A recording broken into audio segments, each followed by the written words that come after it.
जय हिंद दोस्तों।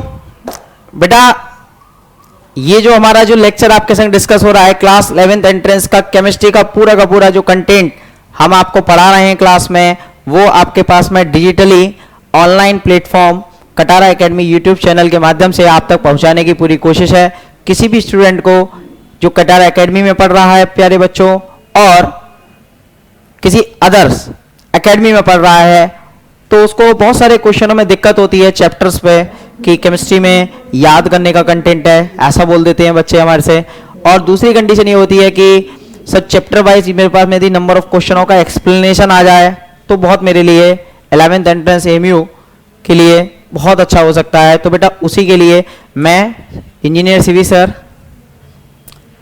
एक केमिस्ट्री सीरीज चला रहा हूं आपके साथ, जिसमें 1 by 1 हम कंप्लीट 9th और 10th स्टैंडर्ड का जो केमिस्ट्री आता है उसकी पूरी की पूरी एनालिसिस करेंगे। कुछ इसमें क्लास 11th का टच भी होगा, जहां जो क्वेश्चन की नीड होगी बच्चा मैं आपके संग डिस्कस करूंगा। आज मैं आपके साथ में जो चैप्टर स्टार्ट करने जा रहा हूं वो है एटॉमिक स्ट्रक्चर्स पर बेस्ड क्वेश्चंस प्यारे बच्चों, सही है। तो आइए हम आज इस सेशन को बहुत अच्छी तरीके से सीखते हैं, समझते हैं। क्लियर, कंप्लीट एनालिसिस देखिएगा प्यारे बच्चों। एक क्वेश्चन जो होगा आप ध्यान से समझिए, एक एक क्वेश्चन जो होगा उस पर एनालिसिस बहुत अच्छा होगा। और साथ साथ प्यारे बच्चों एक बात और याद रखिएगा कि एक क्वेश्चन हमारे कई क्वेश्चनों पर भारी होगा, क्योंकि एक क्वेश्चन से कई क्वेश्चन हम एनालिसिस भी करेंगे। ओके, आइए स्टार्ट करते हैं प्यारे बच्चों। देखिए सबसे पहला क्वेश्चन स्टार्ट करने जा रहा हूं प्यारे बच्चों, क्या है कि who got the title of fathers of atom. किसने हमारे को ये वाली बात बताई कि फादर ऑफ एटम के बारे में। जैसा कि मैंने आपको बताया है, वैसे तो हमारे इंडियन साइंटिस्ट जो महर्षि कणाद हैं उन्होंने बताया था, बट जो हमारा एनालिसिस कहता है केमिस्ट्री का, वो इन चारों में से कोई ना कोई तो होगा। अब डी तो नन है, लेकिन आपको मालूम है क्या हमारे पास में है डाल्टन। क्या नाम है? जॉन्स डाल्टन, सही है। तो जॉन्स डाल्टन साहब जो है हमारे पास में, उन्होंने एटम के बारे में बहुत प्यारी सी बातें बताई थी। क्लियर है सभी को। और रदरफोर्ड ने क्या करा था बच्चा? न्यूक्लियस की खोज करा था। बताया था मैंने आपको, न्यूक्लियस की खोज की थी, इसने डिस्कवरी किया था रदरफोर्ड ने। क्लियर। और कौन सा था? अल्फा पार्टिकल स्कैटरिंग का आपने नाम सुना होगा। अल्फा पार्टिकल्स जो थे उसका स्कैटरिंग एक्सपेरिमेंट था, बहुत फेमस। क्लियर, ये एक्सपेरिमेंट था जिससे इन्होंने क्या किया था? अल्फा पार्टिकल की एनालिसिस के आधार पर क्या न्यूक्लियस का एनालिसिस बताया था, न्यूक्लियस के बारे में बताया था। जे थॉमसन जो हो जाएगा हमारे पास में, जे थॉमसन की यदि हम बात करें, जे थॉमसन ने, तो हमारा आंसर तो आ ही गया है। मैं अदर आपके संग डिस्कस कर रहा हूं क्या कि जे थॉमसन ने क्या बताया था, सही है। तो आपको मालूम है डिस्कवरी ऑफ इलेक्ट्रॉन, इलेक्ट्रॉन की डिस्कवरी के बारे में इन्होंने बच्चों बताया था, डिस्कवरी ऑफ इलेक्ट्रॉन। सभी को क्लियर है ना? गुड। अगला बात करते हैं हम प्यारे बच्चों, इनमें से कौन धनावेशित कण है, सही है। तो आपको पता है which one of the following is a positively charge particle. तो पॉजिटिवली चार्ज पार्टिकल की यदि बात करें तो आपको मालूम है इलेक्ट्रॉन होता है एक हमारे पास में, सही है। एक हमारे पास में प्रोटॉन होता है और एक हमारे पास में न्यूट्रॉन होता है, राइट। आपको पता होगा सभी को कि इलेक्ट्रॉन पर जो होता है वो नेगेटिव चार्ज होता है। कैसा होता है? नेगेटिव चार्ज होता है। और प्रोटॉन पर कैसा होता है बच्चों? पॉजिटिव। और न्यूट्रॉन पर कैसा होता है? 0। और इस पर चार्ज भी यदि कोई पूछ ले इलेक्ट्रॉन का चार्ज कितना होता है, तो माइनस इलेक्ट्रॉन के ऊपर चार्ज जो यदि हमसे पूछ लिया जाए तो चार्ज क्या होता है? क्यू। चार्ज का सिंबल होता है -1.6 मल्टीप्लाई 10⁻⁻19 कूलम्ब होता है। और इसका होता है जितना इलेक्ट्रॉन पर चार्ज होता है ना बच्चों, उतना ही प्रोटॉन पर चार्ज होता है। बहुत ध्यान से समझिएगा। एक क्वेश्चन, बहुत सारे आंसर तो आ ही गया हमारा। प्रोटॉन आंसर हो गया, पॉजिटिव चार्ज वाला ये तो आंसर हो गया। मैं एडिशनल बता रहा हूं आपको चीजें। ओके, Q बराबर -1.6, ये हो गया +1.6 मल्टीप्लाई 10⁻⁻19 कूलम्ब हो गया। और इस पर चार्ज कितना हो गया? 0 हो गया। सभी को क्लियर है? अब बात आती है इलेक्ट्रॉन प्रोटॉन न्यूट्रॉन हो गया। सर ये एक्सरेज क्या होती हैं? बेसिकली एक्सरेज का कॉन्सेप्ट क्या होता है ये भी थोड़ा समझ लो, क्योंकि छोटी छोटी बातें आ जाती हैं एग्जाम में। एक्सरेज पर कोई चार्ज नहीं होता, इस पर चार्ज क्या होता है? 0 होता है। क्या होता है बच्चों? 0 होता है। सभी को क्लियर है? इस पर चार्ज 0 होता है, राइट। और दूसरी बात क्या होती है? एक्सरेज कैसे प्रोड्यूस होती है? आपने नाम सुना हुआ है कैथोड रेज का।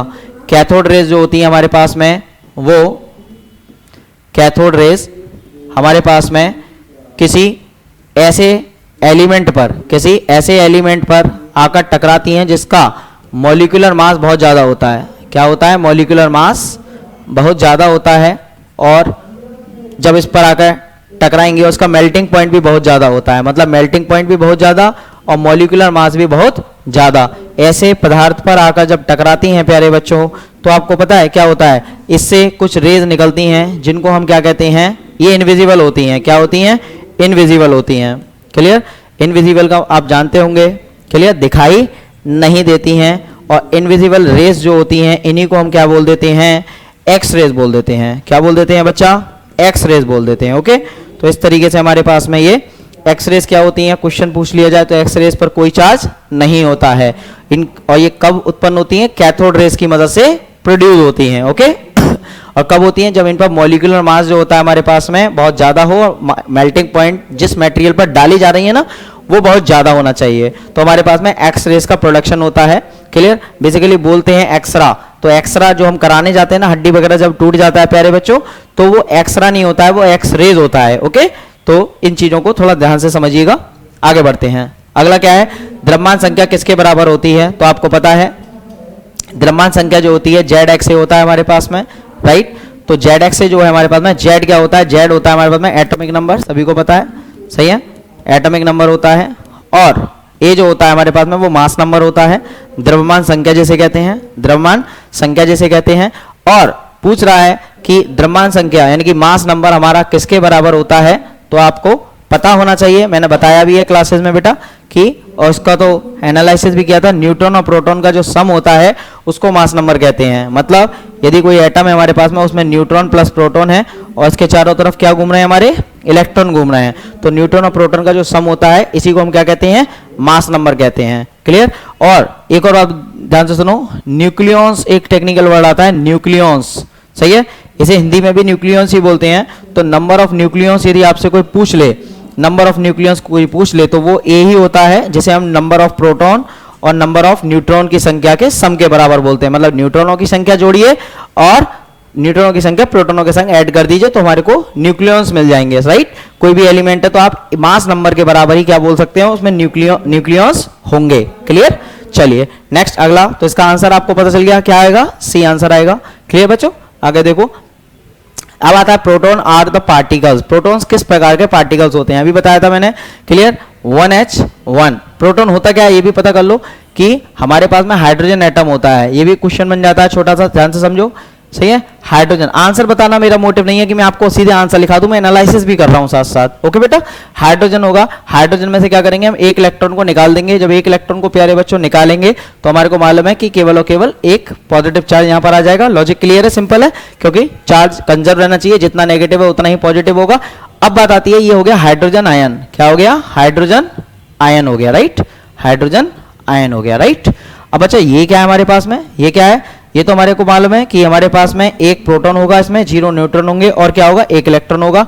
लेकिन जब एक इलेक्ट्रॉन हमने क्या किया?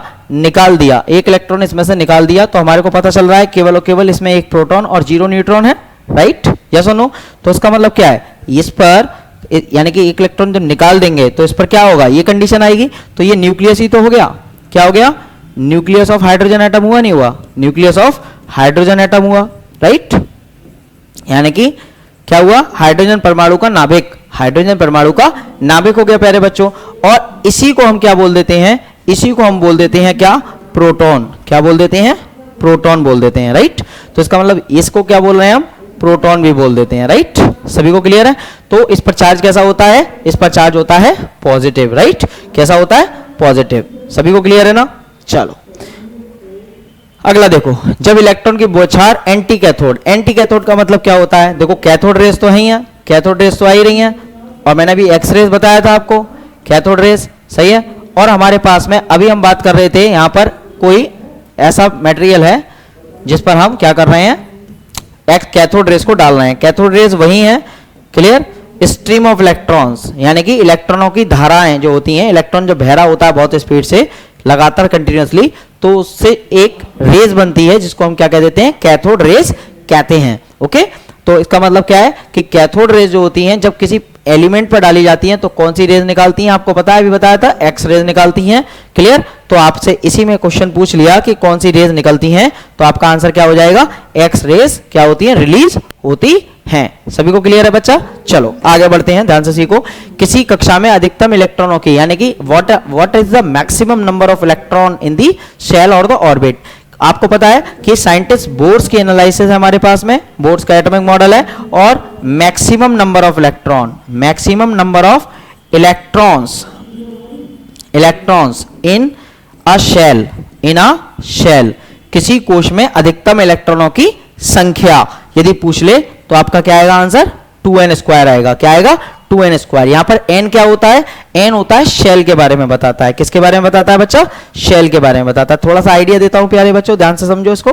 सही है, देखो ये हमारे पास में हो गया, राइट, और कुछ इस तरीके से हमारे पास में क्या हो जाएगा, ये कंडीशन हो जाएगी, राइट, ये दूसरा हो जाएगा हमारे पास में। सही है, कुछ ऐसा हो जाएगा। अब देखो इसमें क्या होगा, कई सारी शेल होंगी, पहली शेल होती है K, दूसरी होती है L, अगली क्या होगी हमारे पास में M, अगली क्या होगी बच्चा, N, राइट। N का मान इसके लिए 1, इसके लिए 2, इसके लिए 3, इसके लिए क्या होता है बच्चा, 4 होता है, राइट। तो मैक्सिमम नंबर ऑफ इलेक्ट्रॉन तो हमें पता चल गया कितना होता है, 2n² होता है। क्लियर? और इसका प्रूफ भी बताया जाता है अपनी लाइव क्लासेस जो चलती हैं हमारी रेगुलर, उसमें बता भी देते हैं बच्चों को, थोड़ा समझदारी प्यारे बच्चों बढ़ जाती है। ओके, तो यहां तक सभी को क्लियर हो रहा है।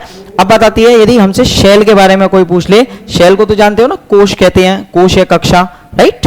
ओके, तो यहां पर हमारा K आएगा, L आएगा, M आएगा, N आएगा, राइट। और N का मान यदि पूछ ले तो N का मान इसके लिए 1 लगाओगे, इसके लिए 2 लगाओगे, इसके लिए 3 लगाओगे, इसके लिए 4 लाएंगे। मैक्सिमम इलेक्ट्रॉन्स यदि पूछ ले, सबसे ज्यादा इलेक्ट्रॉन K शेल में कितने इलेक्ट्रॉन होते हैं, फॉर्मूला लगा दो, 2 × 1 का स्क्वायर, 2 × 2 का स्क्वायर, 2 × 3 का स्क्वायर, 2 × 4 का स्क्वायर। क्लियर है? इसमें आंसर 2, 8, इसमें आपका आंसर 18, इसमें आंसर आपका 32। ये क्वेश्चन है छोटे छोटे कि K शेल में मैक्सिमम इलेक्ट्रॉन कितने होते हैं, 2, L शेल में कितने होते हैं, 8, M शेल में कितना होता है, 18, एंड N शेल में कितना होता है, 32। तो आपके पास में एक आइडिया बन जाएगा कि इस तरीके से हमारे पास में नंबर ऑफ इलेक्ट्रॉन्स हो जाते हैं। समझदारी बन रही है सभी की?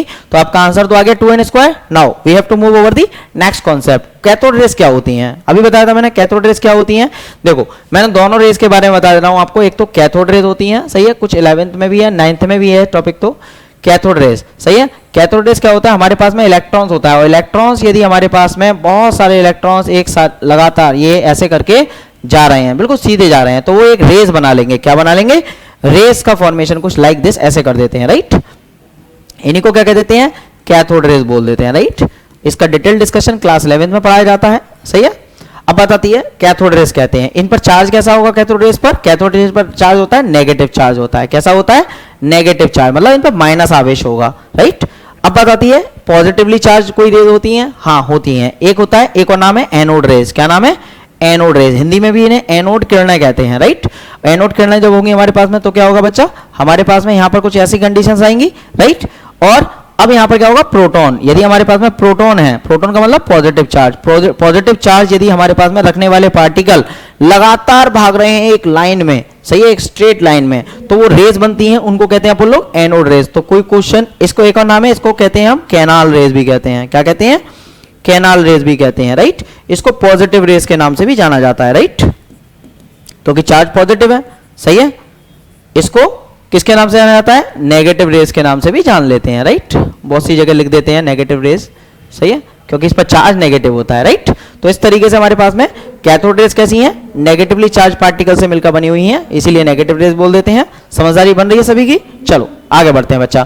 परमाणु की त्रिज्या कितनी होती है, what is the radius of the atom. Clear, it is very simple question. Clear, तो ये थोड़ा आपको याद रखना पड़ सकता है, बट क्लास 11th में इसका भी प्रूफ बताया जाता है। मतलब क्लास 11th और 12th बेटा इतना ब्यूटीफुल होता है कि उसमें पूरा का पूरा प्रूफ का एनालिसिस किया जाता है। क्लियर, मतलब केमिस्ट्री में क्या होता है, याद करने का कंटेंट बहुत कम होता है, बहुत जगह मिथ फैलाया जाता है, ऐसा भ्रम फैलाया जाता है कि chemistry is a learning subject. तो मैं यहाँ पर कहता हूँ कटारा अकेडमी प्लेटफॉर्म से सीवी सर आपका कि केमिस्ट्री बिल्कुल याद नहीं करना है आपको। क्लियर, यदि आप एकेडमी में पढ़ रहे हो ना प्यारे बच्चों, तो बिल्कुल नहीं आपको रटना है, बोल देते हैं रट्टा मारो, ऐसे ऐसा कुछ नहीं करना होता, सही है। तो बात आती है बच्चा रेडियस ऑफ एटम, किसी ने बोला रेडियस ऑफ एटम, यदि किसी ने बोल दिया रेडियस ऑफ एटम, है ना, परमाणु की त्रिज्या, सही है, परमाणु की त्रिज्या, इसका मतलब है तो बात आती है इसकी वैल्यू होती है 1 एंगस्ट्रॉम। कितनी होती है? 1 एंगस्ट्रॉम। 1 एंगस्ट्रॉम में कितना होता है? 10 की पावर माइनस 10 मीटर होता है, राइट। और 1 मीटर बराबर आपको मालूम है 10 की पावर 2 सेंटीमीटर होता है। यदि ये वैल्यू सब्स्टिट्यूट करेंगे तो 10 की पावर माइनस 10 मल्टीप्लाई 10 की power minus 2 centimetre,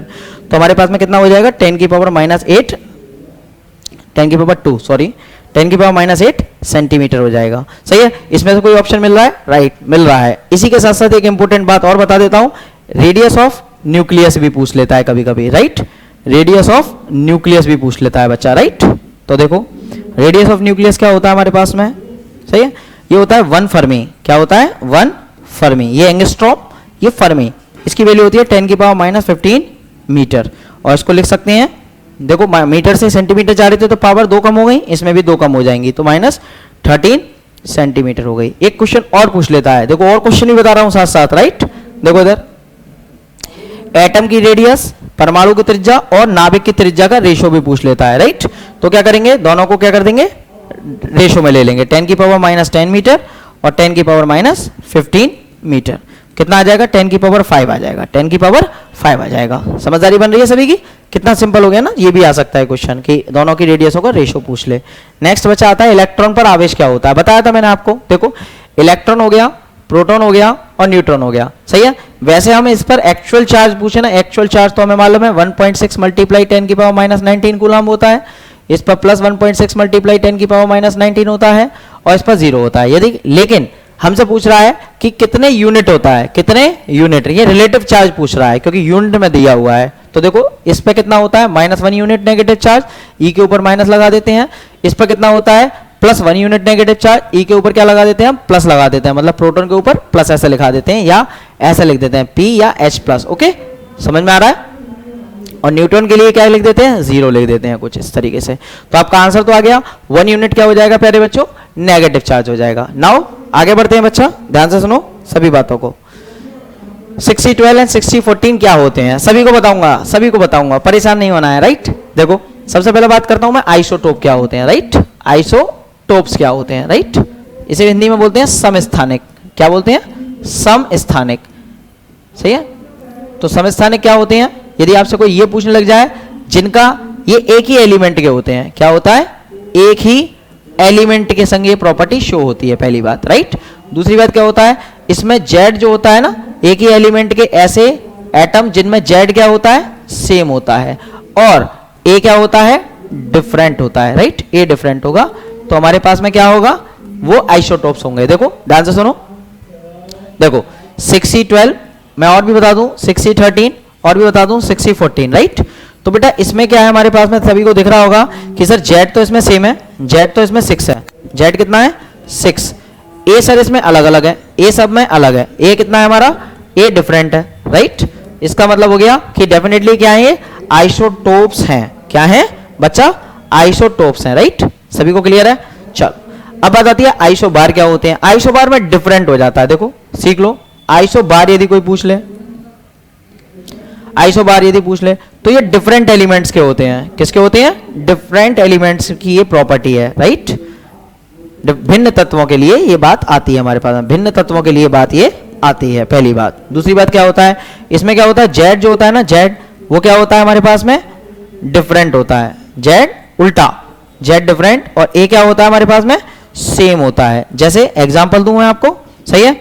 18 argon 40, okay, और 20 कैल्शियम 40, सही है। तो बच्चा देखने को मिल रहा है आप लोगों को, देखो ध्यान से कि यहाँ पर 18 और 20 ये डिफरेंट है बच्चा। क्या है ये? डिफरेंट है, ओके।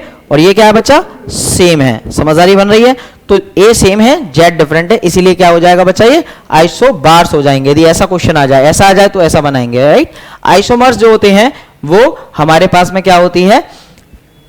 ऑर्गेनिक कंपाउंड जो होते हैं उनके कई सारे डिफरेंट स्ट्रक्चर्स बनते हैं। मतलब आइसोमर्स क्या कहलाते हैं? ये कार्बन एंड इट्स कंपाउंड जब मैं पढ़ाऊंगा तब भी डिस्कस करूंगा आपको, सही है। अच्छा अब देखो इधर ये क्या है? 6C14, 6C14, देखो ध्यान से 6C14, ओके बच्चा। और 7 नाइट्रोजन 14 यदि आपको दे दिया जाए। अब देखो यहां पे देखो वही कंडीशन आ गई।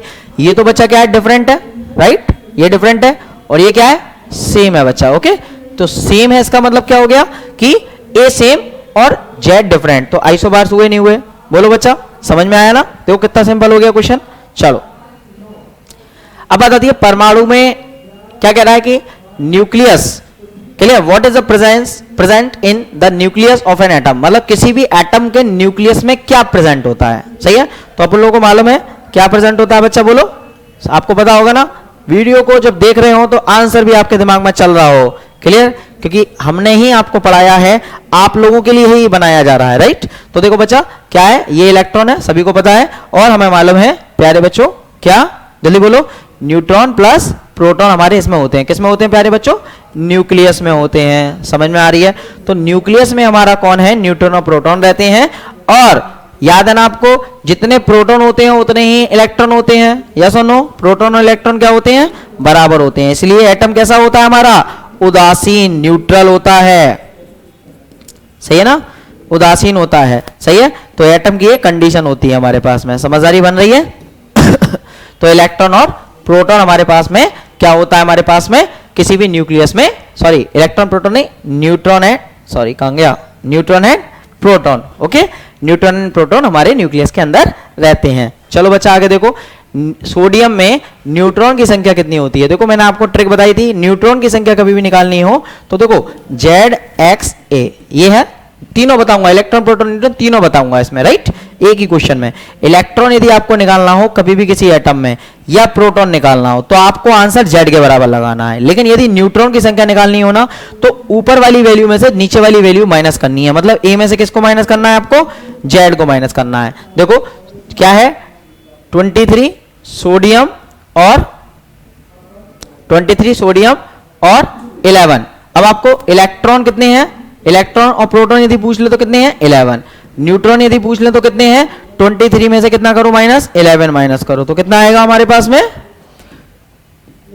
12 आ जाएगा, राइट। तो हमारा आंसर आ गया 12। चलो आगे बढ़ो। 12 Mg का इलेक्ट्रॉनिक कन्फिगरेशन, इलेक्ट्रॉनिक कन्फिगरेशन पता है आपको, क्लियर, मैग्नीशियम हो गया, राइट। तो पहली शेल में कितने इलेक्ट्रॉन भर सकते हैं हम? इसका एटॉमिक नंबर कितना है? 12।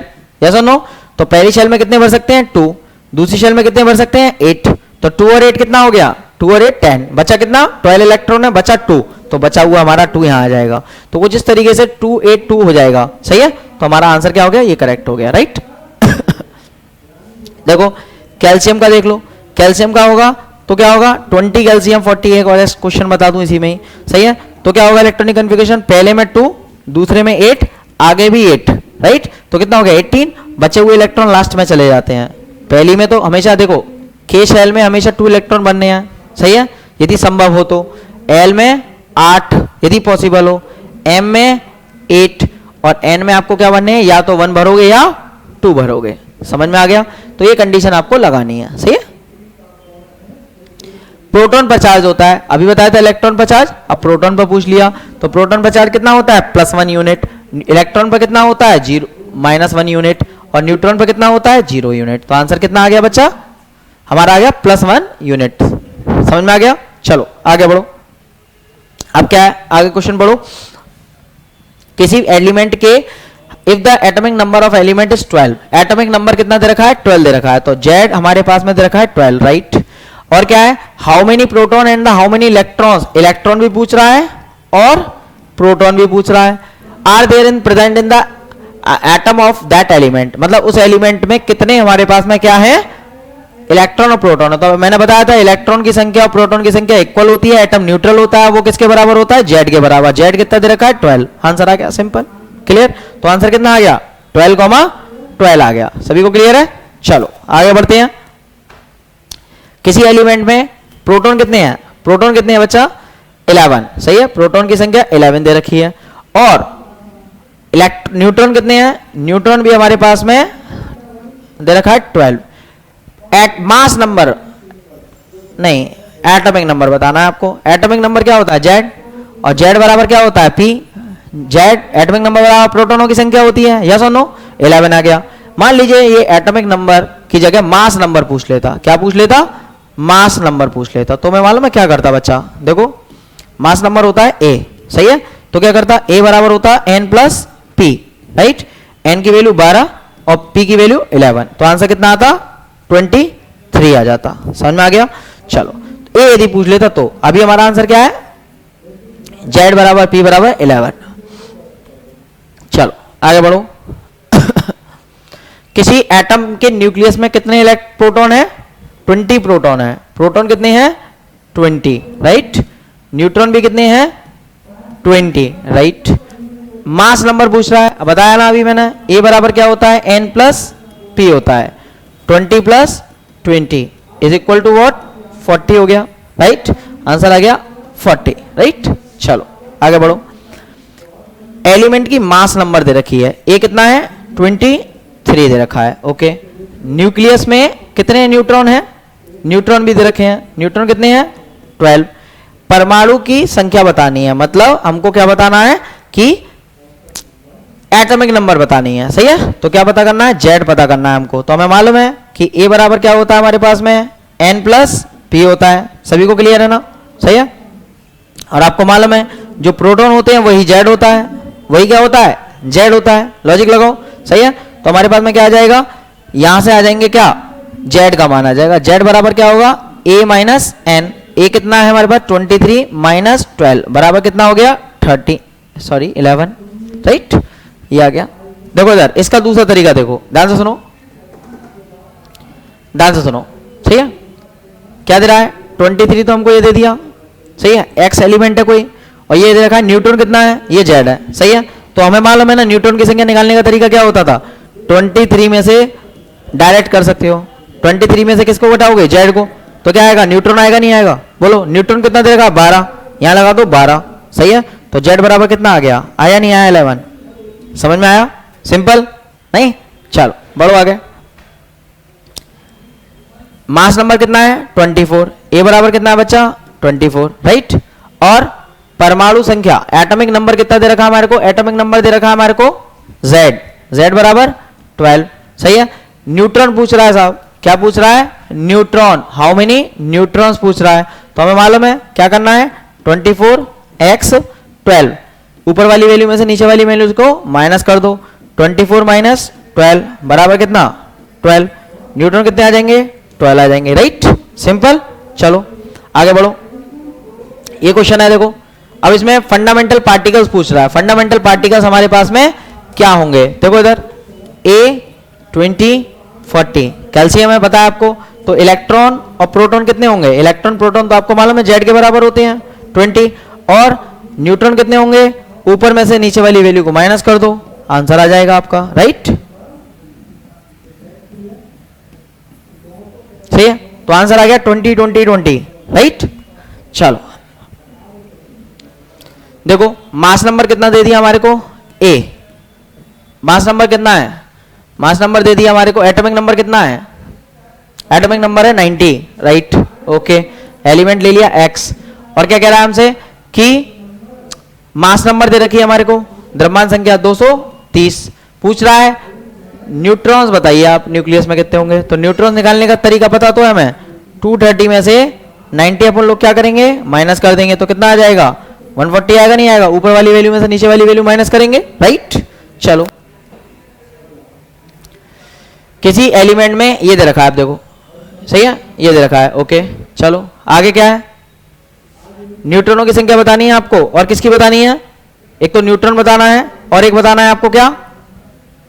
प्रोटॉन क्या होगा। तो देखो 26x, राइट, और क्या हो गया? 55, राइट। आपको मालूम है इलेक्ट्रॉन और प्रोटॉन कितना होगा? ये तो Z के बराबर होगा 26, राइट। न्यूट्रॉन कितना होगा? 55 में से कितना माइनस करेंगे? 26। ऊपर वाली वैल्यू में से नीचे वाली वैल्यू कितना आएगा? 9। और ये कितना आएगा? 2। 29 तो न्यूट्रॉन हो गए, और प्रोटॉन कितने हो गए? प्रोटॉन हो गए 26। कोई है? D option, right. सिंपल। चलो आगे बढ़ो। देखो बहुत शानदार क्वेश्चन है, देखो बहुत बढ़िया क्वेश्चन है, बच्चे घबरा जाते हैं इसमें। कोई परमाणु है, कोई एटम है, देखो वो फॉर्म करता है X3 माइनस, सही है। तो X3 माइनस हमारे को दे रखा है, राइट। ये कब बना होगा? सोचो, ये तभी तो बना होगा जब इसने क्या किया होगा? 3 इलेक्ट्रॉन एब्जॉर्ब किया होगा, अपने पास खींचा होगा, तो X3 माइनस आएगा, राइट। ये हो गया, ओके। एटॉमिक नंबर बताना है। अब देखो इसमें इलेक्ट्रॉन कितने हैं? इसमें इलेक्ट्रॉन कितने हैं? 56, राइट, 56। इसमें इलेक्ट्रॉन आपसे पूछे हैं, देखो इसमें आपसे इलेक्ट्रॉन पूछे हैं, राइट। तो क्या होगा, इसमें इलेक्ट्रॉन आपसे पूछे हैं, इसे x मान लो, प्लस 3 बराबर 56, तो x बराबर कितना आ जाएगा 53। एग्री कर रहे हो, आंसर कितना आ गया 53। अब सुनो अगला, जिंक 2+, जिंक 2+ दे रखा है, राइट। इसका एटॉमिक नंबर दे रखा है, Z कितना है 30, A कितना है 70, सही है। इसमें बताने हैं neutron, proton, electron, clear, electron की संख्या बतानी है आपको, राइट। चलो इलेक्ट्रॉन, प्रोटॉन, न्यूट्रॉन बताना है। देखो ध्यान से सुनो, ध्यान से सुनो। सबसे पहले हमें क्या पता करना है, कुछ ऐसा होगा, जिंक ये 30 है, ये 70 है, समझदारी आ रही है। तो आपको मालूम है इसमें प्रोटॉन कितने होंगे, प्रोटॉन तो Z के बराबर होते हैं, Z बराबर P बराबर 30 हो जाएगा, राइट। और आपसे न्यूट्रॉन पूछ ले तो भी बहुत सिंपल है, 70 माइनस 30 बराबर 40। इसमें तो कोई इशू नहीं है, डायरेक्ट आ जाएगा। लेकिन इलेक्ट्रॉन गलत कर सकते हैं आप, सही है, क्या कर सकते हैं, इलेक्ट्रॉन आप गलत कर सकते हैं, सही है। आप क्या करो, जिंक में निकाल लो, क्या करो, जिंक में निकाल लो इलेक्ट्रॉन। जिंक में इलेक्ट्रॉन कितने होंगे, केवल जिंक एटम में, सही है, तो वही होंगे जो प्रोटॉन होता है वही इलेक्ट्रॉन होता है, सही है। तो कितना आएगा हमारे पास में 30। लेकिन ये जिंक में है, हमसे तो जिंक +2 में पूछा है, तो ध्यान से सुनो, हमारे न्यूट्रॉन और प्रोटॉन नहीं चेंज होंगे, जो जिंक में होंगे वही जिंक 2+ में होंगे। केवल जिंक 2+ कब बना होगा, जब जिंक ने क्या करा होगा, अपना 2 इलेक्ट्रॉन रिलीज कर दिया होगा, कुछ ऐसा। या सुनो, अब हमारे को मालूम है इसका कितना है 30, सही है, इसका कितना है x मान लो, इसका कितना होगा 2 इलेक्ट्रॉन, सही है। तो x की वैल्यू कितनी आ गई 28, आई नहीं आई, बोलो समझ में आया। तो हमारे पास में क्या हो गया, प्रोटॉन हो गया, न्यूट्रॉन, न्यूट्रॉन कितना है 40 वाला ऑप्शन देखो, ये गया 40 वाला ऑप्शन, ये गया। समझ में आया सभी को, सिंपल है, गलती मत करना। इलेक्ट्रॉनों की संख्या देखो, याद रखना, कभी भी यदि कोई पार्टिकल चार्ज होता है, एटम चार्ज होता है, या तो कैटायन बनाएगा या एनायन, या तो धनायन बनाएगा या ऋणायन, तो निश्चित रूप से याद रखना न्यूट्रॉन और प्रोटॉन चेंज नहीं होते हैं, केवल इलेक्ट्रॉनों की नंबर्स चेंज होती हैं, या तो बढ़ जाएंगी या घट जाएंगे। ओके, चलो देखो इधर x है हमारे पास में, इसने क्या किया, इसने अपने 3 इलेक्ट्रॉन निकाल दिए, ये लीजिए निकाल दिए हुए इलेक्ट्रॉन, +3 इलेक्ट्रॉन आ गया, राइट। अब पूछ रहा है x की एटॉमिक नंबर बताइए। इलेक्ट्रॉन इसमें कितने हैं, इसमें दे रखा है हमको 56, तो इसका मतलब इसमें 56 इलेक्ट्रॉन है, प्लस कितना हो जाएगा 3, एग्री कर रहे हो, बराबर ये तो x ही है, इसमें इलेक्ट्रॉन पता कर लीजिए, x बराबर कितना आ गया 59 आ गया, यस और नो। और इलेक्ट्रॉन यही हमारे पास में क्या हो जाएगा, Z हो जाएगा, क्योंकि एटम में जो इलेक्ट्रॉन्स होते हैं वही तो Z होते हैं हमारे पास में। आगे आंसर, चलो अगला बढ़ो।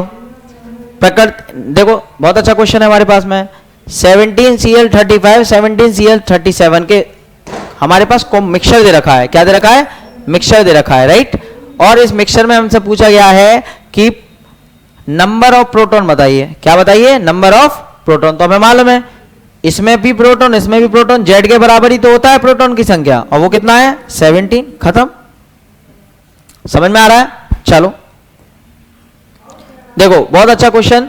इसमें क्या है हमारे पास में, देखो 17Cl35 और 17Cl37, इसमें क्या है, ए देखो, ए कितना है इसका 35, इसका कितना है 37, परसेंटेज इसका कितना है 75%, ये ए है। और इसका कितना है परसेंटेज, इसका है 25।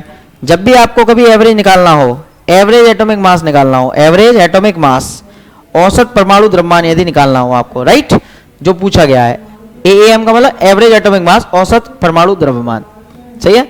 तो क्या करिए, इन दोनों का मल्टीप्लाई करिए, 35 मल्टीप्लाई 75, राइट, इन दोनों का मल्टीप्लाई करिए, 37 मल्टीप्लाई 25, राइट, और डिवाइड बाई क्या कर दीजिए 100 कर दीजिए, आंसर आपका करेक्ट आ जाएगा। सिंपल तरीका, ए है उसकी परसेंटेज से मल्टीप्लाई, ए है उसकी परसेंटेज से मल्टीप्लाई करके दोनों को जोड़िए, 100 का डिवाइड करिए, आपका आंसर करेक्ट आ जाएगा, सही है। आप इसका कैलकुलेशन कर सकते हैं, 35.5 आ जाएगा। समझदारी बन रही है सभी की, चलो अगला क्या है, ब्रोमीन के एक सैंपल में हमको क्या मिल रहा है 17, देखो ध्यान से, क्या है 35, ब्रोमीन 79, राइट, और दूसरा है 35, ब्रोमीन 81, राइट। हमको क्या कह रहा है, परसेंटेज भी दे दिया है, कितना है 79 वाले का परसेंटेज कितना है 49.7, 49.7%, और इसका परसेंटेज कितना है 50.3%, राइट। चलो हमें क्या करना है, एवरेज एटॉमिक मास निकालना है। एवरेज एटॉमिक मास का ट्रिक क्या बताया था मैंने, अभी बोलो। इसका मास नंबर कितना है 79 मल्टीप्लाई इसका कितना है परसेंटेज 49.7 प्लस इसका कितना है 81 मल्टीप्लाई इसका परसेंटेज कितना है 50.3, सही है। डिवाइड बाई कितना करेंगे 100। जो भी आपका आंसर आएगा आप एक्सेप्ट कर सकते हैं। क्या आएगा, किसमें आ जाएगा, हमारा AMU में आ जाएगा। सभी को क्लियर हो गया होगा, यस और नो। अरे भाई बात समझ में आई नहीं आई, क्लियर। तो कुछ इस तरीके से आपका आंसर आ जाएगा, क्लियर। इसकी जो मेरे पास में कैलकुलेशन है उसका जो आंसर बैठ रहा है मेरे पास में वो आ रहा है 80.006 AMU, राइट। कैलकुलेशन में टाइम वेस्ट नहीं करेंगे ना, इसीलिए, सही है। मल्टीप्लाई करिए आंसर आएगा आपका। चलो आगे बढ़ते हैं बच्चा। देखो अगला परसेंटेज वाला क्वेश्चन आ गया, वही लिथियम आ गया 6 और आ गया लिथियम 7, राइट। इसका परसेंटेज कितना है 7.42%, इसका परसेंट कितना है 92.58%, राइट। अब आपको क्या करना है, एवरेज एटॉमिक मास निकालना है। मास नंबर कितना है 6, परसेंटेज कितना है 7.42, मास नंबर कितना है 7, परसेंटेज कितना है 92.58%, सही है। डिवाइड बाई कितना 100, सही है। डिवाइड बाई 100 करो, आपका जो भी आंसर होगा वो आपके लिए क्या होगा, एक्सेप्टेबल होगा। समझदारी बन रही है सभी की। चलो तो इस तरीके से हमारे पास में आंसर जो बन रहा है इसका कैलकुलेशन आ रही है वो 92.58 आ रही है। समझदारी बन रही है सभी की। चलो बच्चा आगे सीखो, क्या कह रहा है। देखो किसी तत्व के परमाणु द्रव्यमान, सही है 16.2 है। देखो 16.2 तो दे रखा है, सही है। AMU, सही है, AMU में दे रखा है, ओके कोई इशू नहीं है। मतलब मास नंबर दे रखा है 16.2। अब देखो बच्चा क्या है यहाँ पर, हमारे को पता है कि 16.2 AMU तो पूरा का पूरा एवरेज दे रखा है, और अब उल्टा पूछ लिया हमसे, परसेंटेज पूछ लिया 16 और A18 का कितना परसेंटेज होगा। तो देखो हमें क्या पता करना है, A के दो है हमारे पास, एक 16 है और एक कितना है, A का 18 है। देखो इधर इधर बनाता हूं, A16 A18, सही है। इसका परसेंटेज आप अपने मान लो x, क्या मान लो x, तो इसका कितना मानोगे 100 माइनस एक्स। लॉजिक क्लियर है नहीं है, इसका x तो इसका 100 माइनस एक्स। अब क्या करो, एवरेज एटॉमिक मास का फॉर्मूला क्या था, mass number 16 multiply x plus 18 multiply 100 minus x divide by कितना 100। सिंपल। AAM का मतलब एवरेज एटॉमिक मास कितना है 16.2, 16x प्लस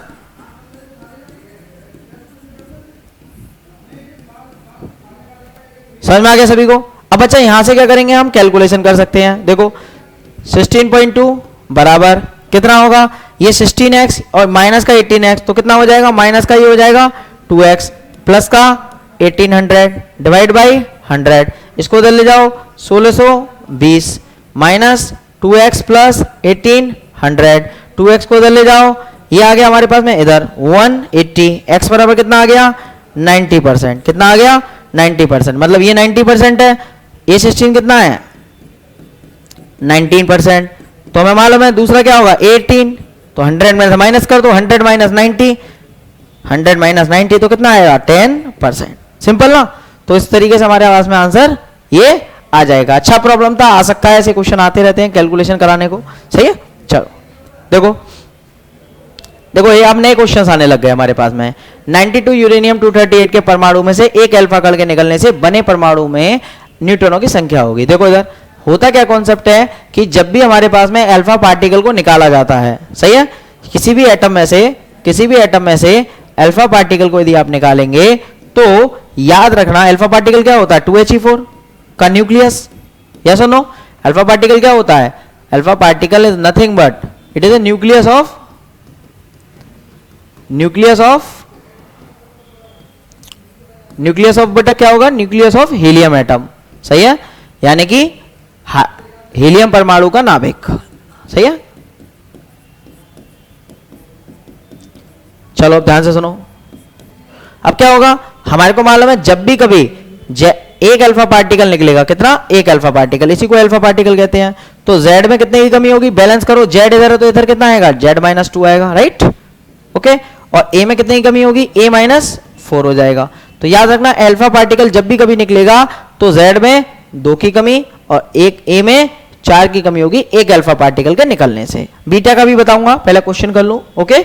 अब बच्चा यहां पर क्या है, 92 यूरेनियम 238, इससे एक अल्फा पार्टिकल निकला होगा, समझदारी बन रही है सभी की। चलो एक अल्फा पार्टिकल निकल गया, मान लो कोई एलिमेंट बन गया, थोरियम होता है, आपको याद नहीं करना, आप x मान सकते हो, राइट। तो क्या होगा, 2He4 निकलेगा, सही है। तो क्या होगा, आपको मालूम है इसमें कितने की कमी हो जाएगी, एक अल्फा पार्टिकल निकलने में 2 की, 92 में से 2 कम कर दो 90, इसमें 4 की कर दो, 234 हो गया, समझदारी बन रही है सभी की। अब पूछ रहा है कि उसमें न्यूट्रॉन्स की संख्या बतानी है, किसकी बतानी है, न्यूट्रॉन्स की, जो निकलने के बाद में पार्टिकल आ रहा है उसमें न्यूट्रॉन्स बताने हैं आपको, राइट। तो कैसे करोगे न्यूट्रॉन्स के लिए, ऊपर वाली वैल्यू में से नीचे वाली वैल्यू माइनस कर दीजिए, तो न्यूट्रॉन्स की संख्या कितनी हो जाएगी, 234 माइनस 90, तो आपके पास में कितना आ जाएगा, 23, 13 में से 9 गया, आपके पास में आ गया 4, आपका आ गया 144। समझदारी बन रही है सभी की, कितना सिंपल क्वेश्चन हो गया। चलो देखो इधर हमारे को क्या दे रखा है, अब क्वेश्चन आगे सुनो। अब एक एलिमेंट दे रखा है जिसका मास नंबर हमारे को कितना दे रखा है, 209, सही है, और जेड कितना दे रखा है, 83, राइट, हमारे पास ये दे रखा है। अब हमारे को क्या कह रहा है कि इसमें से 2 अल्फा पार्टिकल निकलते हैं, कितने, 2 अल्फा पार्टिकल। तो बाद में जो एलिमेंट है उसके बारे में पूछ रहा है कि इसका एटॉमिक नंबर और मास नंबर बता दीजिए। मैंने कहा भाई एक अल्फा पार्टिकल यदि निकलेगा तो इसमें 2 की कमी होगी, 81 हो गया, और इसमें कितने की, 4 की कमी होगी, तो 205 हो जाएगा। समझदारी बन रही है, इसको मैंने मान लिया y। अब इसमें एक अल्फा पार्टिकल और निकलेगा तो कितने की कमी होगी, बोलो बच्चा, इसमें होगी कमी फिर से 2 की, तो इधर आएगा 79, ये हो जाएगा z, और इधर इसमें कितनी कमी होगी, 4 की, सही है, तो 201 हो गया। तो हमारे पास में z कितना आएगा, 79, z की वैल्यू कितनी आएगी, 79, और a की वैल्यू कितनी आएगी, 201। समझदारी बन रही है। तो इसका मतलब क्या हो गया कि 79 और 201 हमारे पास में क्या आ गया, मास नंबर और एटॉमिक नंबर आ गया। बच्चा समझ में आ रहा है सभी को। चलो आगे बढ़ते हैं बच्चा। अब क्या कह रहा है, वही क्वेश्चन रिपीट हो रहा है बच्चा फिर से, सही है। चल एक अल्फा कण निकलता है, सेम क्वेश्चन है, तो 92 यूरेनियम 238, सही है। तो हमसे क्या पूछ रहा है, अब जेड और ए पूछ रहा है, पहले न्यूट्रॉन पूछा था, वही क्वेश्चन है सेम, सही है। तो हमारे पास में क्या होगा, थोरियम, तो इसमें से एक अल्फा पार्टिकल निकलेगा तो कितने की कमी होगी, 2 की, तो 90 हो जाएगा। इसमें से 4 निकलेगा तो कितने की होगी, 234 हो जाएगा। ये बच्चा हमारे पास में जेड हो गया, ये हमारे पास में ए हो गया। आंसर आ गया 90 234, 90 234। सिंपल है ना, बढ़े आगे बच्चा। चलो देखो अब क्वेश्चन क्या है हमारे पास में कि ये क्वेश्चन दे दिया है आपको, राइट। अब इस क्वेश्चन में क्या है, एक ब्यूटी है, सही है। इस ब्यूटी को मैं थोड़ा सा छोटा कर दे रहा हूं क्योंकि मुझे थोड़ा समझाना है। देखो उधर इसमें क्या है, एक रेडियो एक्टिव एलिमेंट दे रखा है जिसका मास नंबर कितना है हमारा, 90 है, राइट, 90 है, और x मान लो, और mass number atomic number 90, mass number 234, right. अब हमारे को क्या दे रखा है कि रेडियो एक्टिव एलिमेंट है, what will be the atomic number and mass number of the new element be after the release of 6 alpha particle and 7 beta particle, सही है।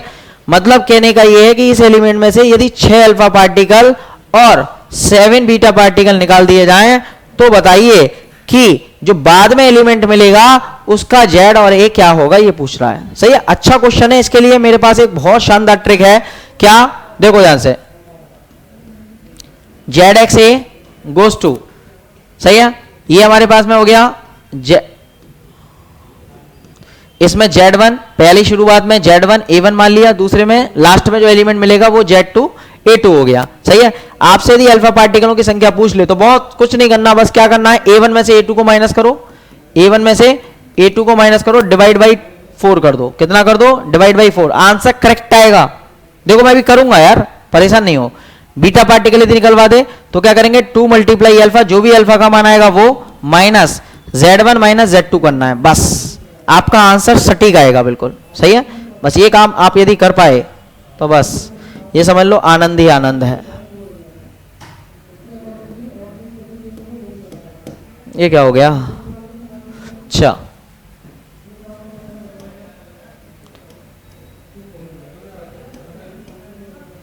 सही है। देखो इधर, तो ये फॉर्मूला लगाने वाला हूं। देखो इधर कितने अल्फा पार्टिकल निकलने हैं? 6 अल्फा। और कितने निकलने हैं? 9 7 बीटा। कितने निकलने हैं? 7 बीटा। तो देखो ध्यान से सुनना, 6 अल्फा, अल्फा पार्टिकल कितने हैं? 6, सही है।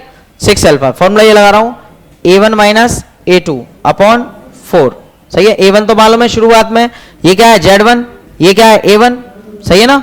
चलो तो देखो A1 कितना है हमारे पास में? 234 माइनस A2 कितना है? A2 हमारे को पता करना है, जो बात का होगा, डिवाइड बाई 4, 6 4 जा 24, सही है।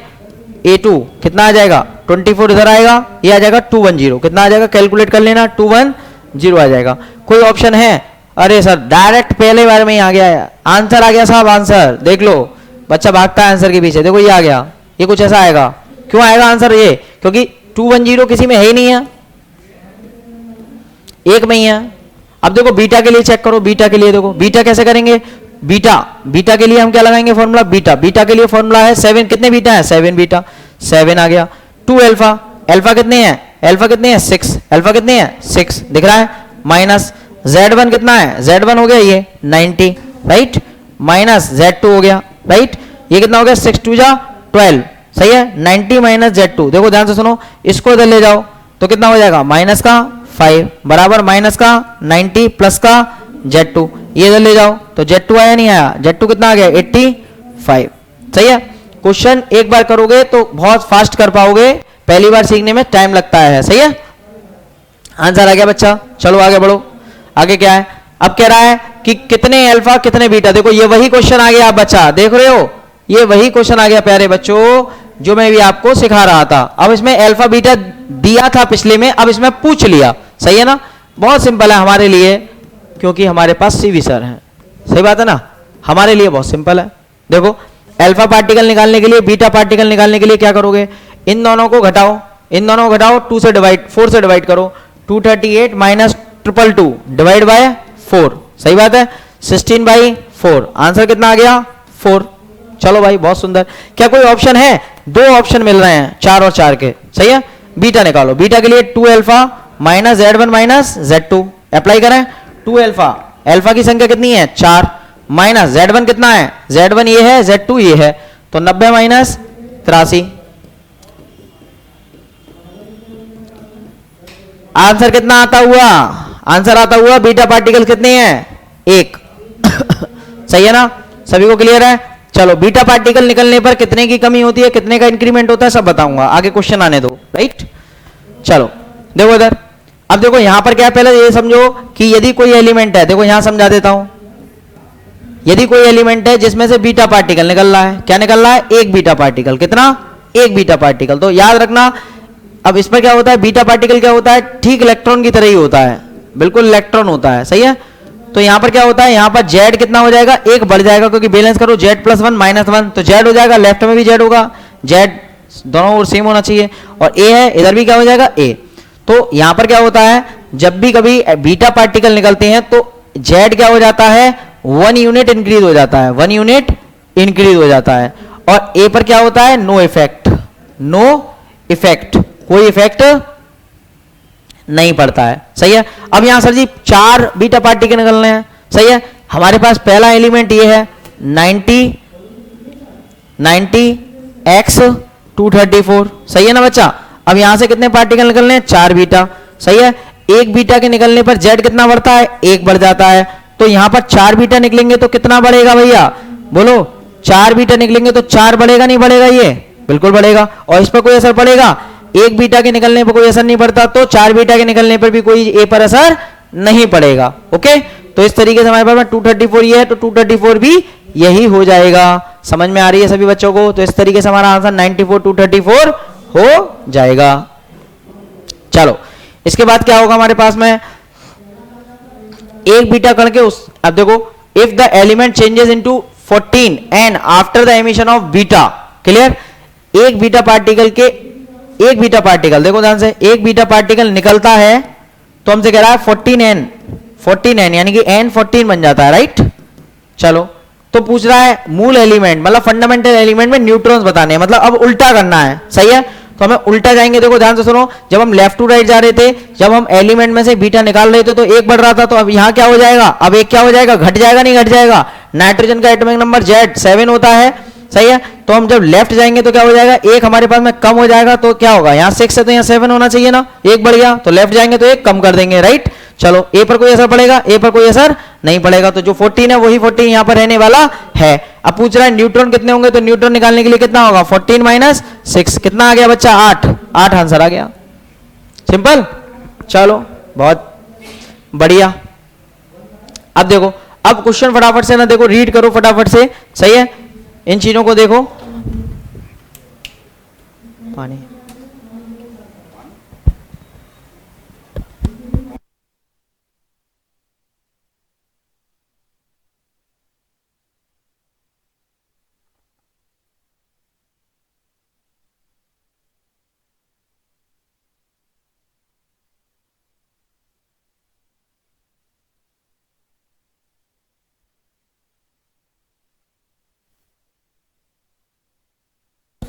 देखो बच्चा, गैलियम 67, सही है, गैलियम 67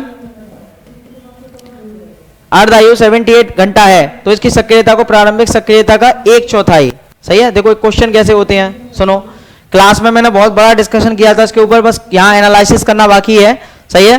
देखो हमारे पास क्या है, हाफ लाइफ दे रखा है, तो किसी भी रेडिएक्टिव सब्सटेंस होगा उसका हाफ लाइफ का मतलब क्या है, जितने टाइम में उसकी अमाउंट हाफ हो जाए उसे उसकी हाफ लाइफ कहते हैं। मान लो ये पेन है, तो ये पेन कितने समय में आधा हो जाएगा, सही है, मतलब इसमें से अल्फा बीटा गामा निकलेंगे, रेडियो एक्टिव होगा तो ये, तो कितने समय में इसकी अमाउंट हाफ हो जाएगी, तो वही उसका हाफ लाइफ होगा, पहली बात। तो कह रहा है कि हमारे पास में कितना टाइम लेगा, देखो ध्यान से, जैसे मान लीजिए रिएक्टिविटी कह रहा है 1/4 हो जाती है, तो रिएक्टिविटी हमारे पास में शुरुआत में हमने मान ली 100% है, कितनी है, 100%। तो पहली हाफ लाइफ जब होगी, पहली हाफ लाइफ जब होगी तो हमारे पास में ये कितना हो जाएगा, 50% हो जाएगा, एग्री कर रहे हो, क्योंकि आधा हो जाएगा। दूसरी बार में ये भी कितना हो जाएगा, आधा हो जाएगा, अगली हाफ लाइफ में, अगली हाफ लाइफ में भी क्या हो जाएगा, ये हाफ हो जाएगा। ऐसा कुछ हो रहा होगा, नहीं हो रहा होगा, बोलो, परसेंटेज कम हो रहा होगा, हर हाफ लाइफ में उसका परसेंटेज हाफ हो जाएगा, 100 का हाफ 50, 50 का हाफ 25, 25 का हाफ 12.5। तो बताओ 100 का ये कितना है, 1/4 है या नहीं, 100 का 1/4 है या नहीं है। तो क्या कह रहा है कि एक्टिविटी का 1/4 होने में, इनिशियल एक्टिविटी का 1/4 होने में कितना टाइम लगेगा, ये तो पूछ रहा है हमसे, बोलो। तो क्या करेंगे हम, 100% का 25% होना मतलब 1/4 होने में कितना टाइम ले रहा है, टी हाफ, और टी हाफ कितना हो गया, 2t हाफ, कितना हो गया, 2t हाफ, 2 मल्टीप्लाई कितना हो गया, टाइम कितना हो गया, 2 multiply T half, 2 multiply T half कितना है, 78, सही है। आंसर कितना आ जाएगा, 156 आवर, सही है। चलो आगे सुनो, रेडियो एक्टिव की हमारे पास में दे रखी है हाफ लाइफ, कितनी दे रखी है, हाफ लाइफ दे रखी है, सही है। तो देखो इधर ध्यान से सुनो, मैंने बोला कि यदि कोई रेडियो एक्टिव एलिमेंट ए है, सही है, अब उसकी हाफ लाइफ दे रखी है, वो देख रही है 900, तो ये क्या हो जाएगा हमारे पास में, ये हमारे पास ए रह गया, सही है। इसका कितना होगा परसेंटेज, 100%, तो इसका कितना होगा 50%, सही है। तो ये इसका कितना पार्ट हो गया, ये इसका जस्ट हाफ नहीं हो गया, बोलो। ऐसे लिख सकता हूं ना, 50% डिवाइड बाई 100, बोलो कितना बचाएगा, तो 100 था, 100 में से 50 खत्म हो गया, तो बचा कितना, 50, मतलब हाफ बचा। चलो क्या कह रहा है, देखो 27 कोबाल्ट 60 की हाफ लाइफ कितनी है, 5.3 ईयर, ओके 5.3 ईयर हो गई हाफ लाइफ।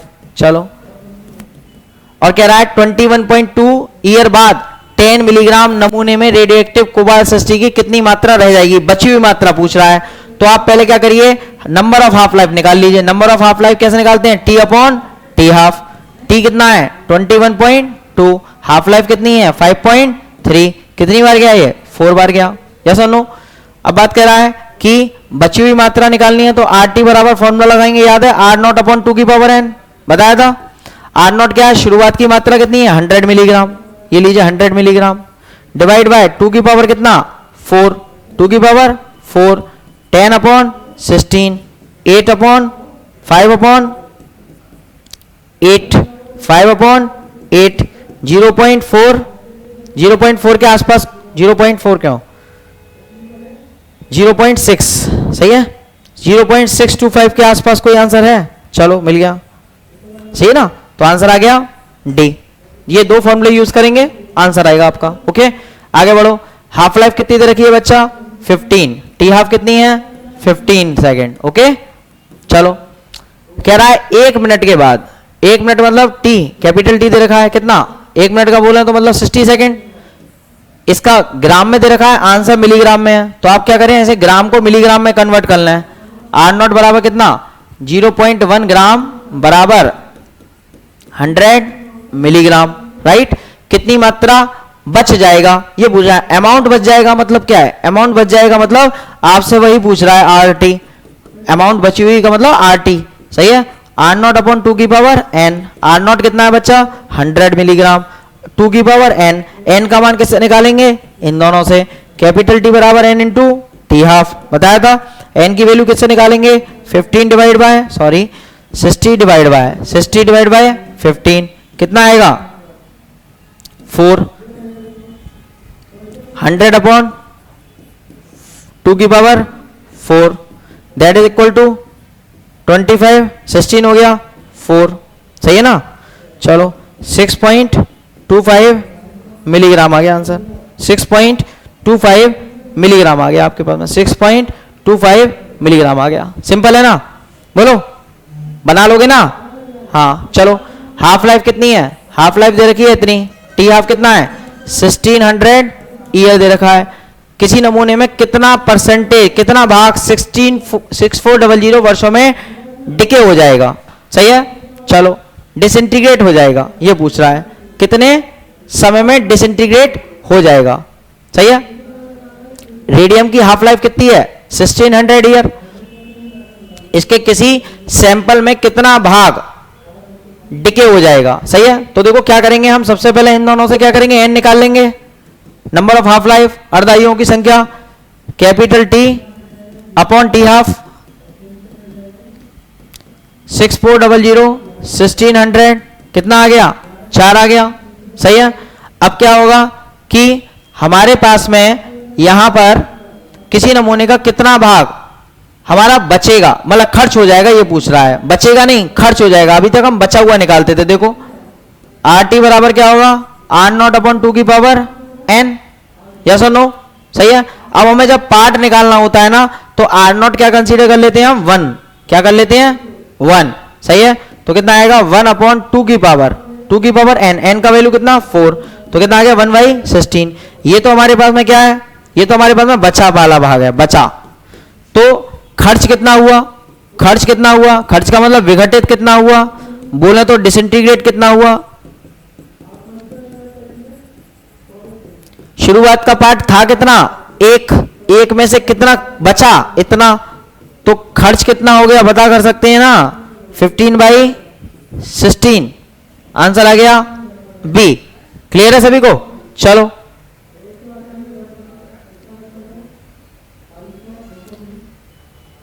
देखो इधर क्या कह रहा है, किसी हमारे पास में भूगर्भी है C14 in the geological sample, सही है। 25% दे रखा है carbon 14 in a living sample, half life कितनी है, हाफ लाइफ कितनी है 5800 हमारे पास में है। तो हमें बताना है आपको age of the geological sample, age कितनी होगी, सही है। एज हमारे को पता करनी है कितनी होगी, सही है। तो हमें क्या करना है, कैपिटल T बराबर n into T half, n into T half, सही है। अब हमें पता है कि हमें एज पता करनी है, क्या पता करनी है एज, तो एज के लिए हाफ लाइफ तो दे रखी है, उल्टा करना है, n की वैल्यू हमें पता नहीं है, टी हाफ पता है कितना है 5800, हाफ लाइफ है इसकी 5800, लॉजिक लगाओ 5800, सही है। अब ध्यान से सुनो, अब ध्यान से सुनो, क्या है हमारे को क्या पता करनी है, एज। तो कार्बन 14 का कितना परसेंटेज मिला, कार्बन 14 का कितना परसेंटेज मिला, 25%। सही है। 25% कब होगा, देखो 100%, एग्री कर रहे हो, 100% से कितना होगा 50%, और 50% से कितना होगा 25%। तो ये पहली हाफ लाइफ हो जाएगी, ये दूसरी हाफ लाइफ हो जाएगी, तभी तो 25% होगा।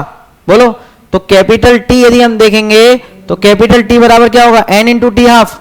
यस और नो, एन कितना है, कितनी हाफ लाइफ है, एक और एक दो, आया नहीं आया, टी हाफ कितना 5600, आंसर कितना आया 116 मिल रहा है क्या, कितना, अच्छा 58 है, 58 है बच्चा, है ना, 5800, तो 11600 ईयर्स। समझ में आया। तो कुछ इस तरीके से आपको अप्रोच लगानी है, राइट। ये आ गया 44 के बाद 45। चलो, हाफ लाइफ कितनी दे रखी है 44, 100 मिलीग्राम क्या है, सैंपल है, कितनी अमाउंट, 3 हाफ लाइफ के बाद, कितनी 3 हाफ लाइफ, 3 हाफ लाइफ का मतलब एन दे रखा है, कहां गया अंग्रेजी में भाई, 3 हाफ लाइफ का मतलब क्या है, एन दे रखा है। सही है। तो क्या करेंगे हम, कैपिटल टी बराबर N into what, T half, ऐसा एक तो ये फॉर्मूला यूज करेंगे। और कह रहा है कितना रह जाएगा, ये तो पूछ रहा है कितना रह जाएगा 3 हाफ लाइफ। देखो 100 मिलीग्राम है, सही है, पहली हाफ लाइफ जब होगी तो हमारे पास में कितना मिलेगा 50 मिलीग्राम, दूसरी हाफ लाइफ यदि होगी तो हमारे को कितना मिलेगा 25 मिलीग्राम, और तीसरी हाफ लाइफ यदि होगी तो हमारे को कितना मिलेगा 12.5 मिलीग्राम। यह पूछ रहा है कितनी अमाउंट 3 हाफ लाइफ के बाद बचेगी, 1 2 और 3, 3 के बाद कितनी बच रही है 12.5 मिलीग्राम बच रही है। आंसर आ गया 45 का ए, राइट। चलो, इलेक्ट्रॉन के बारे में किसने बताया था, किन अंकल ने बताया था, बताओ चलो जल्दी से ना। सही है, इलेक्ट्रॉन के बारे में जे थॉमसन ने, क्लियर, गोल्डस्टीन ने प्रोटॉन का क्रेडिट लिया, जेम्स चैडविक ने किसका लिया था, बोलो, जेम्स चैडविक ने हमारा लिया था किसका, न्यूट्रॉन का क्रेडिट, यस और नो, इसने इलेक्ट्रॉन का। बैकरल ने किसका लिया था, रेडियो एक्टिविटी की खोज की थी, रेडियो एक्टिविटी, हिंदी में बोले तो रेडियो धर्मिता। प्रोटॉन के बारे में किसने बताया था, किन अंकल ने बताया था, तो प्रोटॉन के बारे में गोल्डस्टीन अंकल ने बताया था। सही है। चलो वही क्वेश्चन है। न्यूट्रॉन के बारे में किसने बताया था, चैडविक अंकल ने बताया था, जेम्स चैडविक ने, राइट। चलो आगे बढ़ो।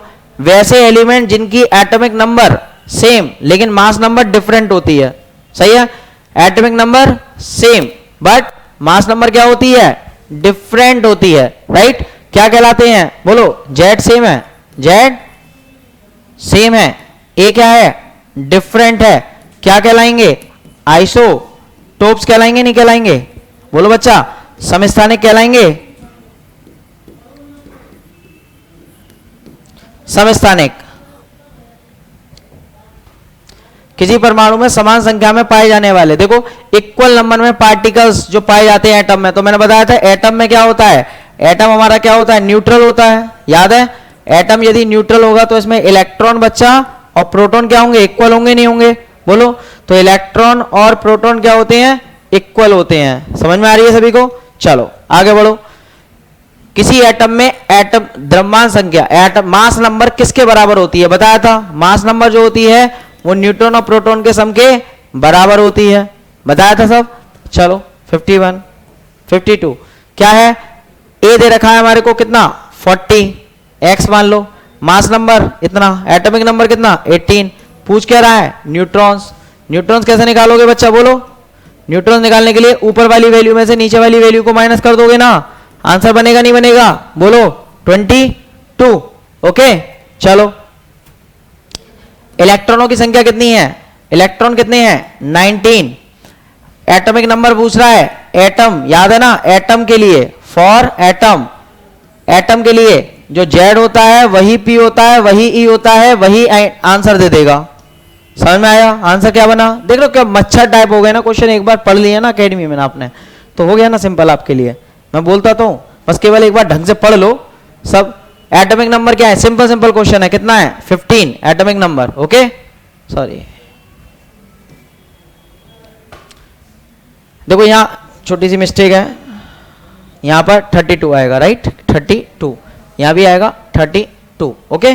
चलो इससे कर देते हैं 32 और यहाँ भी आएगा 32, ओके। चलो अब क्या है बच्चा, क्या बनेगा, पूछ क्या रहा है, मास नंबर पूछ रहा है, मास नंबर कितना होता है 32, ये कितना होगा 32, सिंपल आंसर आ गया आपका, सही है। ये छोटे छोटे क्वेश्चन है अब इसमें कुछ बचा नहीं है, सही है। देखो इलेक्ट्रॉनों की संख्या पूछे तो बताया अभी एटम है ना, इलेक्ट्रॉन कितने होंगे 17, प्रोटॉन भी 17, न्यूट्रॉन कितने होंगे 18, घटा देंगे 35 में से 17 को, सही है। ये तो बच्चा टाइप प्रॉब्लम हो रही है, अब बहुत ज्यादा सिंपल।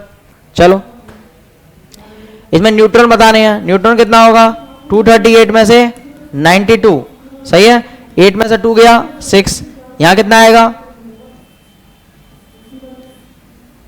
है या ना, सॉरी 126, कितना आएगा 121, एक मिनट 6 146, राइट, 146, ऊपर वाली वैल्यू में से नीचे वाली वैल्यू माइनस कर लेंगे, ओके। चलो अल्फा रेस क्या है बताया था, अल्फा रेस क्या है, हीलियम पर यदि 2 चार्ज आ जाता है तो इसी को अल्फा रेस कहते नहीं कहते, बोलो, हीलियम प्लस प्लस आयन को ही तो कहते हैं। चलो इसे क्या कहते हैं, प्रोटॉन कहते हैं, पता है ना। देखो मैंने बताया था अल्फा रेडियो एक्टिविटी जो होता है हमारा, क्या होता है radio activity, right, radio activity में 3 रेज होती हैं, सही है, अल्फा बीटा और गामा, सही है। अब बात है अल्फा बीटा गामा में यदि हम बात करें तो अल्फा बीटा गामा में यदि हम भेदने की क्षमता की बात करें, पेनिट्रेट करने की, सही है, आर पार जो निकल जाए, सही है, किसी भी मेटल को या किसी भी दीवार वगैरह को एंटर करके, तो सबसे ज्यादा पेनिट्रेटिंग वो होती हैं जिनकी स्पीड सबसे ज्यादा होती है। सबसे ज्यादा स्पीड का भी ऑर्डर यही आता है, यदि कोई पूछे ना स्पीड का ऑर्डर, सही है, तो स्पीड सबसे ज्यादा किसकी होती है, गामा की सबसे ज्यादा होती है, बीटा की थोड़ी सी कम होती है, अल्फा की सबसे कम होती है। समझ में आया, तो पेनिट्रेटिंग पावर किसकी ज्यादा होगी, सही है, आंसर क्या आएगा गामा, राइट। चलो अब बात आती है कि अल्फा है ना, अल्फा, सही है, तो किसी भी emission of alpha particle from the nucleus of an atom result in decrease in the atomic number, सही है, किसी भी एलिमेंट में से एक अल्फा पार्टिकल निकलता है तो कितने की कमी होती है भैया, बोलो, पता है ना, इसमें 2 की तो कमी होगी और ए में 4 की कमी होगी, यस और नो, यहां पर 2 की कमी, यहां पर 4 की कमी होती है, सही है, तो कितने यूनिट की होती है, 2 यूनिट्स की कमी होती है, एटॉमिक नंबर में पूछ रहा है, राइट, एटॉमिक नंबर में पूछ रहा है, समझदारी बन रही है सभी बच्चों की। चलो आगे बढ़ते हैं, एक परमाणु के नाभिक से एक अल्फा कण निकलने से द्रव्यमान संख्या में 4 की क्या हो जाती है, देखो तो अभी बताया था ए में कितने की होती है 4 की और जेड में कितने की होती है 2 की, कमी होती है नहीं होती, बोलो, अल्फा पार्टिकल के निकलने से बताया था मैंने, तो क्या होती है 4 यूनिट की कमी हो जाती है। चलो बीटा के लिए बताया था मैंने, याद है, बीटा के लिए 1 की इंक्रीमेंट हो जाती है, ए पर कोई असर नहीं पड़ता है, अभी बताया था, तो क्या होगा कि एटॉमिक नंबर में क्या असर पड़ता है, एटॉमिक नंबर में 1 यूनिट क्या हो जाता है, इंक्रीज बाय 1 यूनिट हो जाएगा, समझदारी बन रही है, एक क्या हो जाता है, बढ़ जाता है। चलो बच्चा, रेडियो सक्रियता या रेडियो धर्मिता या रेडियो एक्टिविटी की खोज किस अंकल ने की थी, याद रखना मैडम क्यूरी ने किसकी की थी, रेडियम की खोज की थी, किसकी, रेडियम की। रदरफोर्ड के बारे में पता ही है, बता दिया, रिपीट नहीं कर रहे, तो आपको बताया था रेडियो एक्टिविटी के बारे में हेनरी बेकोरल ने सबसे पहले बताया था, सही है। चलो ग्रुप डिस्प्लेसमेंट, जो अल्फा बीटा और गामा की एनालिसिस जो हुई है कि जेड कितना कम हो रहा है या कितना बढ़ रहा है, ओके, इसके बारे में, यानी कि किसी एलिमेंट में से अल्फा पार्टिकल बीटा पार्टिकल एक गामा रेज निकलती हैं तो उसमें से जेड की वैल्यू ए की वैल्यू पर क्या इफेक्ट पड़ता है, इस लॉ को ही कहते हैं ग्रुप डिस्प्लेसमेंट इफेक्ट, क्लियर। चलो यह लॉ सही है, और इसके बारे में किसने बताया था, सोडी एंड फजांस ने, सोडी और फजांस ने बताया था, ओके। चलो आगे क्या है, हमसे कह रहा है कि हाफ लाइफ कितनी है इसकी, हाफ लाइफ दे रखी है 5800 ईयर और उसकी अभी अमाउंट कितनी है, इतनी है 100 ग्राम, सही है। चलो इतने ईयर बाद, कितने ईयर बाद, 15800 ईयर बाद आपसे पूछ रहा है इसकी अमाउंट कितनी हो जाएगी, लॉजिकल सी बात है, हाफ लाइफ के बराबर समय दे रखा है तो कितनी रह जाएगी, हाफ हो जाएगी, नहीं हो जाएगी, क्योंकि 15800 ईयर्स के बाद जब हमारे पास में एलिमेंट बचेगा तो उसका अमाउंट आधा हो जाएगा ना, हाफ लाइफ का मतलब ये होता है, सही है। तो आंसर कितना हो जाएगा, 50 ग्राम हो जाएगा। बच्चा समझदारी सभी की बन रही है, चलो समझ में आ गई सभी को, यस और नो, क्लियर। तो इस तरीके से देखा आप लोगों ने किस ब्यूटीफुल तरीके से आपके सर ने यानी कि हमने आपके साथ पूरा का पूरा एनालिसिस किया। हमारी ये मक्खी परेशान कर रही है, सही है, देखो तो पूरा का पूरा बच्चा मैंने एनालिसिस कर दिया, सही है। अब इस एनालिसिस के बाद में आपको क्या करना है, इसको एक बार पूरा ढंग से इसका नोट्स रिवाइज करके इसको बहुत अच्छी तरीके से लगाना है प्यारे बच्चों, सही है। कोई दिक्कत आए वेलकम यार, सीवी सर से मिलो, कोई परेशानी है, कोई दिक्कत है, सही है, केमिस्ट्री के फील्ड में, सही है, कहीं भी कोई दिक्कत महसूस हो रही है तो आप बेटा बिना डरे, संकोच बिना किए हुए प्यारे बच्चों आप मिल सकते हैं। कोई भी दिक्कत आ रही हो, सही है, तो इसी तरीके का और रेलिवेंट एनालिसिस अगले चैप्टर्सों की भी मैं आपके साथ लेकर आऊंगा। तब तक प्यारे बच्चों अपना ध्यान रखिए, पढ़ते रहिए। जय हिंद दोस्तों।